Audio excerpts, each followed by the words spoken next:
নিরামিষের দিনে যদি গরম গরম ফুলকো লুচির সাথে এরকম একটা তরকারি কুমড়োর ছক্কা থাকে তাহলে কেমন হয়।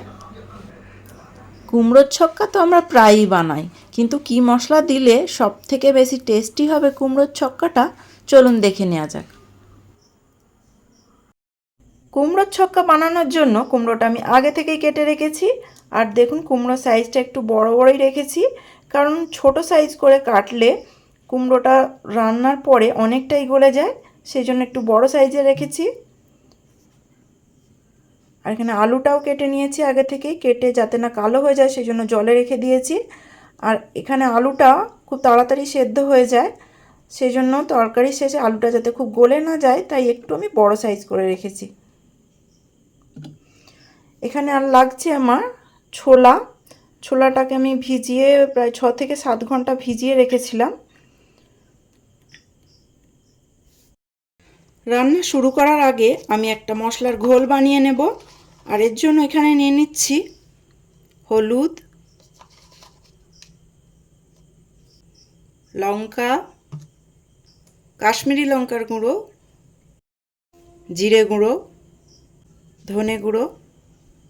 এবার অল্প একটু জল দিয়ে মশলার ঘোলটা বানিয়ে নেব।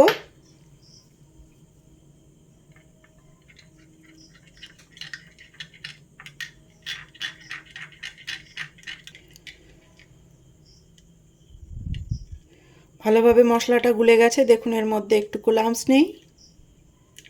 শুকনো খোলায় কয়েকটা গোটা মশলা দিয়ে একটা ভাজা মশলা বানিয়ে নেব। এর জন্য এখানে প্রথমেই দিয়ে দিলাম একটা শুকনো লঙ্কা, গোটা ধনে, মৌরি, গোটা জিরে। গ্যাসের ফ্লেমটাকে লোতে রেখে 3 থেকে 4 সেকেন্ড সময় ধরে মশলাটাকে ভেজে নেব। মশলা থেকে সুন্দর গন্ধ উঠতে শুরু করলেই অন্য একটা প্লেটে নামিয়ে ঠান্ডা করে গুঁড়িয়ে নেব। এই যে মশলাটা একটা প্লেটে ঢেলে নিয়েছি, এবার ঠান্ডা করে নিয়ে গুঁড়িয়ে নেব। কড়াইতে দিয়ে দিচ্ছি সর্ষের তেল। তেলটা গরম হয়ে গেলে আগে কুমড়োগুলো ভেজে নেব।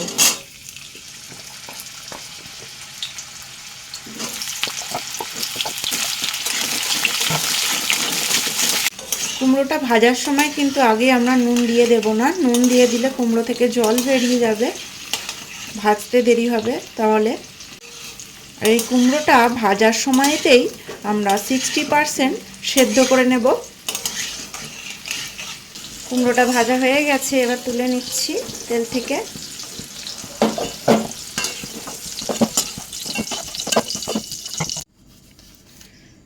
তেলের মধ্যে দিয়ে দিচ্ছি একটা তেজপাতা, শুকনো লঙ্কা,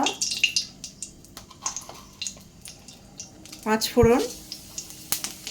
5 ফোড়নটা 2 থেকে 3 সেকেন্ড সময় ধরে ভেজে নেব। 5 ফোড়ন থেকে সুন্দর গন্ধ উঠতে শুরু করলে এর মধ্যে আলুটা দিয়ে দেব।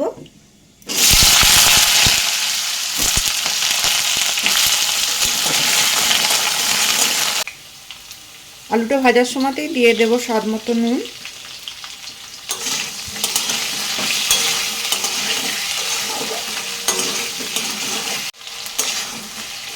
এরপর নুনটা আলুর সাথে মিশিয়ে দিয়ে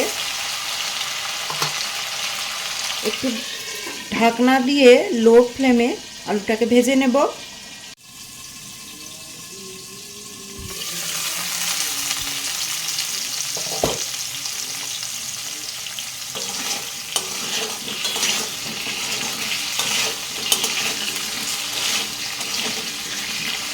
আলুটা এখন খুব ভালো মতো ভাজা হয়ে গেছে।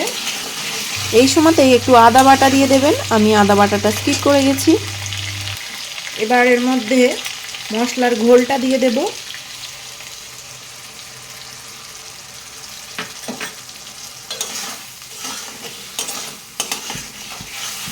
এই সময় কিন্তু গ্যাসের ফ্লেমটাকে লোতে রাখতে হবে। দিয়ে দিচ্ছি ভেজানো ছোলা,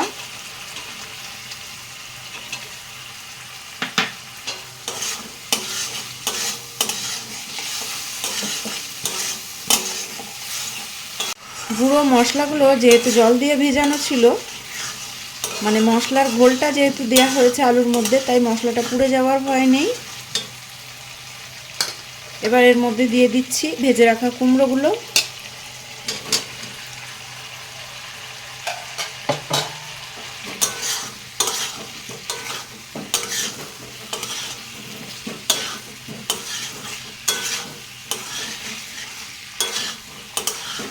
এবার লো ফ্লেমেই ঢাকনা দিয়ে 5 মিনিট রান্না করে নেব।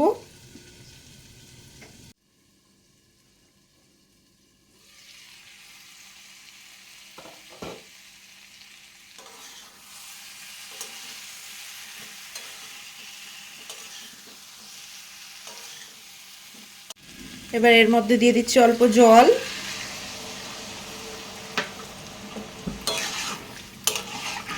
একবার ভালো করে মিশিয়ে নিয়ে আবারও ঢাকনা দিয়ে 5 মিনিট রান্না করে নেব।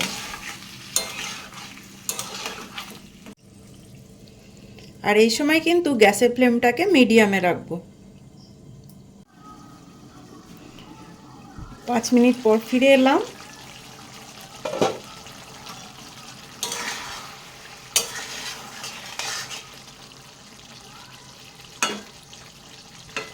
এখন আলু কুমড়ো সব কিছুই ভালোভাবে সেদ্ধ হয়ে গেছে। এবার এর মধ্যে দিয়ে দেব ভেজে গুঁড়িয়ে রাখা মশলা।